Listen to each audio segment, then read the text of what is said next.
Welcome to part one of our No BS chart reading series. You are getting ripped off by a bunch of phony gurus trying to sell you a $500 day trading course. They pull up a chart, have about 50 different Japanese patterns, praying mantis, sliding lotus, pooping fish, whatever it is. None of these make sense, and you know what? They all might as well be written in Japanese. You don't need them. My name is Rob. I'm a former mergers and acquisitions attorney at a top 10 New York law firm, former faculty member at a top 8 business school, a real estate entrepreneur, and most importantly, I have been trading these markets for 25 years and making money throughout. And I am here to get you rich smart, not quick. I want you to think of stock trading kind of like trying to solve a mystery. But instead of figuring out who done it, we're trying to figure out whether the next tick is going to be up or the next tick is going to be down. You don't need an expensive course to determine this. In fact, in order to solve the mystery of making more money, you only need to know two things. You need to know the crime scene and whether or not you're being lied to. And today we are going to walk through both of them and solve the mystery of making more money.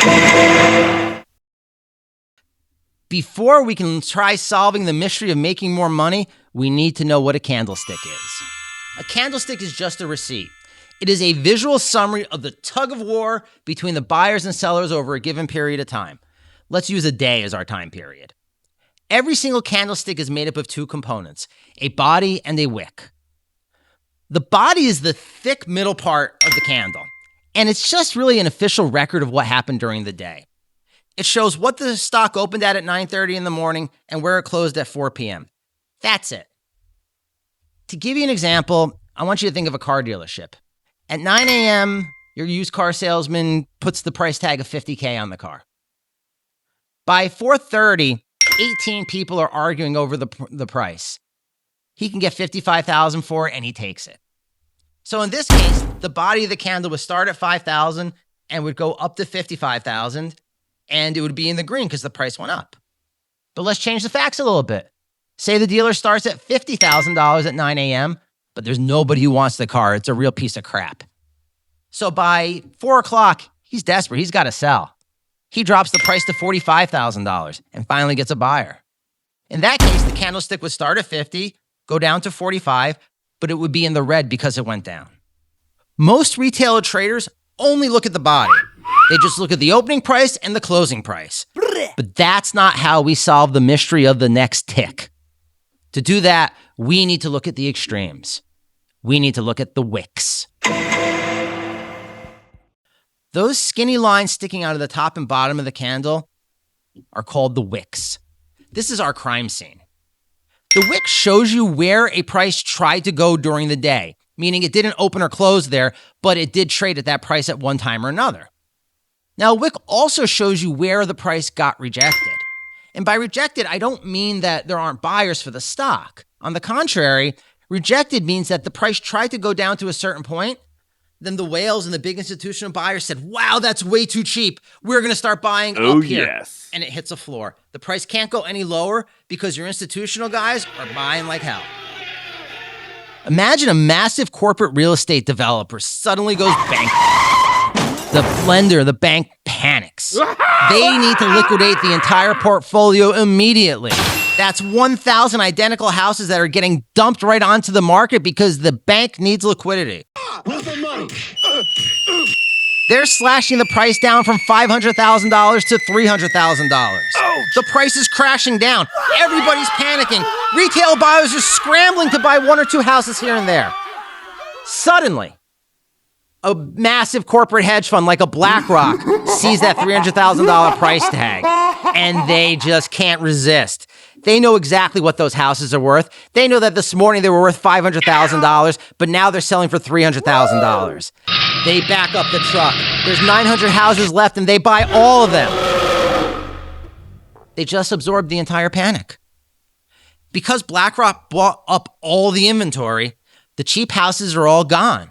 And the price now goes back to its natural level of $500,000, even before the day's over in our example. So if you drew a candlestick here, you would have a long wick going from $500,000 down to $300,000. But because it opened at $500,000 and it closed at $500,000, you'd have barely any body. Retail traders look at the flat body and say nothing happened here today. Move on to the next stock. They're wrong. You know better. You're becoming the smart money. Brilliant. When you see a massive bottom wick, that tells you that an institutional buyer just absorbed all of those houses and took out all the panic sellers. Oh, honey. That massive bottom wick means that the price got so low that the big whales just found that price so tempting, they had to buy up everything in the store. We've done the wick on the bottom. Now let's talk about the wick on top of a candle. This is the one you really need to watch out for. This is where you can really lose your ass if you're not careful. When you see a wick on top of the candle, that means that the money is rejecting that price. Rejected! Rejected! Rejected! Think of it this way. Imagine there's some 25-year-old influencer on Discord bragging about penny stocks that you just bought, saying that this is going to be the next great company. This is going to be Tesla on steroids. Come at me, bro. He hypes that stock up from $10 all the way to $50. You just can't help yourself. You're so afraid you're going to miss out. The FOMO's just pumping through your veins. Once it gets to 50, that candle, the wick starts moving up. He hits sell. There's no one left to buy after 50. It starts coming back down to 10.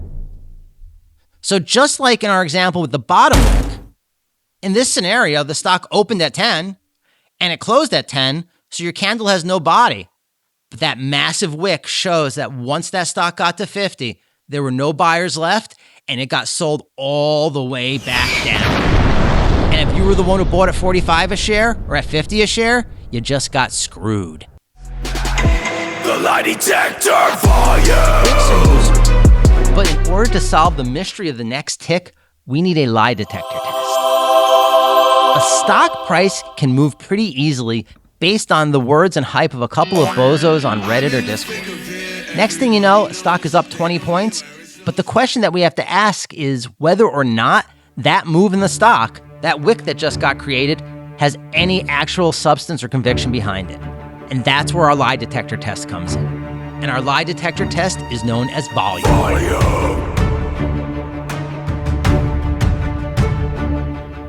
Volume is nothing more than a fancy Wall Street term for talking about the number of shares that trade hands on any given day. Think of it this way. Wall Street's like a poker table. Sitting across from you is some idiot who's been running his mouth all night. You're 5 hands in, and this dumbass is now talking about how he has a royal flush. Jackass steps up, looks around, throws a $5 chip onto the table. Everybody looks at him like he's an idiot, because he is. Jackass, jackass, jackass. There's no conviction behind that move. There's no substance there. Just like low volume with a price move. Now, on the other hand, you're sitting there at the table, 6 hands in. There's a guy across from you giving you that Doc Holliday look. I'm your huckleberry. Hasn't said a word all night. On that 6th hand, he slides $5 million across the table. That's just my game. He's now got everybody's attention. This is somebody who just showed conviction to that move. And that's what high volume tells you. But the numbers without any sort of context are kind of worthless. If I tell you that Apple traded 2 million shares today, it doesn't really tell you whether that's high volume or low volume for Apple. So how do we determine whether or not a move in volume is actually significant? That's where the skyscrapers come in. Look at the volume bars at the bottom of the chart. Most days, they're going to look like a bunch of 2-story houses in suburbia. That's our baseline. That's just the normal, everyday traffic of retail traders buying and selling stocks.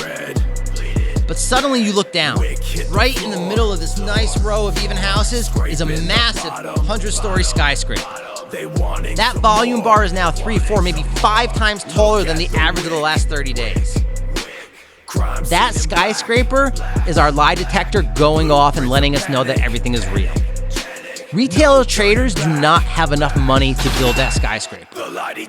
When you see a volume bar that massive, it means that the mutual funds, the hedge funds, or the banks just entered into the conversation. Oh, yes. Volume is how you tell the difference between retail hype and institutional reality. You cannot fake volume. You can fake volume. Let's put all of this together and solve the mystery of the next tick. You see a stock crashing. All of a sudden, it prints a huge Wick. We now know that there may be a crime scene here, but we got to validate it. We got to use our lie detector test. We look at the volume. Volume is 6 times what it normally is. That means that prices got pushed down so much by the panic sellers that your institutional investors, your whales, your big boys, could not resist buying up every share they could find. They bought up every share till there were no more sellers left. And when there's no more sellers left, when that supply dries up, the path of least resistance is up. Mystery solved. The next tick is more likely up than down.